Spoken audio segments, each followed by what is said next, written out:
சுவையான சாம்பார் செய்யணும் அப்படின்னாலே அது கத்திரிக்காய் மாங்காய் சாம்பார் தான். அந்த கத்திரிக்காய் மாங்காய் சாம்பார் எப்படி செய்கிறது அப்படிங்கிறத பார்த்துடலாமா?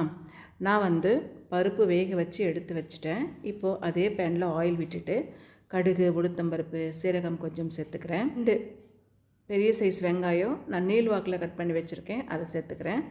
வெங்காயம் நல்லா வதங்கட்டும். சால்ட்டு சேர்த்துக்கிறேன், மஞ்சள் தூள் சேர்த்துக்கிறேன், கருவேப்பிலை சேர்த்துக்கிறேன். வெங்காயத்தை நல்லா வதக்கிக்கலாம். 2 தக்காளி நீள் வாக்கில் கட் பண்ணி வச்சுருக்கேன், அதை சேர்த்துக்கிறேன். கத்திரிக்காவை நான் நீள் வாக்கில் சேர்த்துருக்கேன். ஒரு கேரட்டு நான் கட் பண்ணி சேர்த்துருக்கேன். எப்போவுமே ஹோட்டலில் சுவையான சாம்பார் நமக்கு கிடைக்கிதில்ல, அதே மாதிரி ஹோட்டல் சுவையோடு சாம்பார் நம்ம வீட்டில் செய்யும்பொழுது கேரட் சேர்த்து நம்ம செஞ்சோம்னா டேஸ்ட் ரொம்ப நல்லாயிருக்கும். அதனால் ஒரு கேரட் சேர்த்துருக்கேன். ரெட் சில்லி பவுடர் ஒரு 4 டீஸ்பூன் அளவுக்கு நான் சேர்த்துருக்கேன்.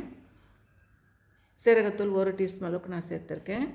இதை மிக்ஸ் பண்ணிவிட்டு தண்ணி ஊற்றிக்கலாம். காய் வேகிற அளவுக்கு நம்ம தண்ணி ஊற்றிக்கிட்டால் போதும். மாங்காய் துண்டுகளை நான் கட் பண்ணி சேர்த்துருக்கோம். முதல்ல மாங்காய் சேர்த்துட்டோன்னா குழகுழன்னு ஆகிடும், முதல்ல ஒன்றுமே இருக்காது. அதனால் இறக்கிறதுக்கு ஒரு 10 நிமிஷத்துக்கு முன்னாடி சேர்த்தா போதும். இறக்கிறதுக்கு ஒரு 5 நிமிஷத்துக்கு முன்னாடி கொத்தமல்லி, கருவேப்பிலை சேர்த்துட்டு இறக்கணுன்னா சூப்பராக கமகமன்னு வாசனையோட சாம்பார் நம்ம வீட்டில் தயாராகிடும்.